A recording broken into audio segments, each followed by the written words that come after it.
And so the flywheel in business is what's the system, the repeatable thing that you can do over and over again that gets easier on each repetition. It's a different way of thinking about your creator business than to-do lists, or I'm going to go do this, then I'm going to go do that, and then I'm going to go do this other thing.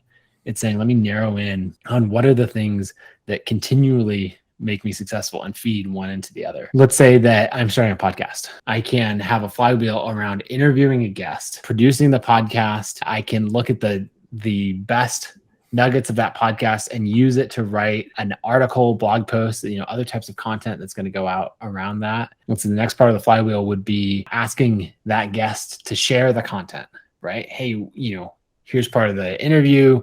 Why don't you share it with your audience? That gets me more followers. And then the final step could be that I'm asking them, who else should I have on my podcast? Who else should I interview? And they're like, oh, you should talk to my friend Brendan, right? And then it goes from there. And now I'm on a podcast talking to my friend Brendan. And then we go around, we're producing this content, which goes live. And then I'm writing essays off of the things I learned from it, turning into the next guest, right? So here's the flywheel for building an audience.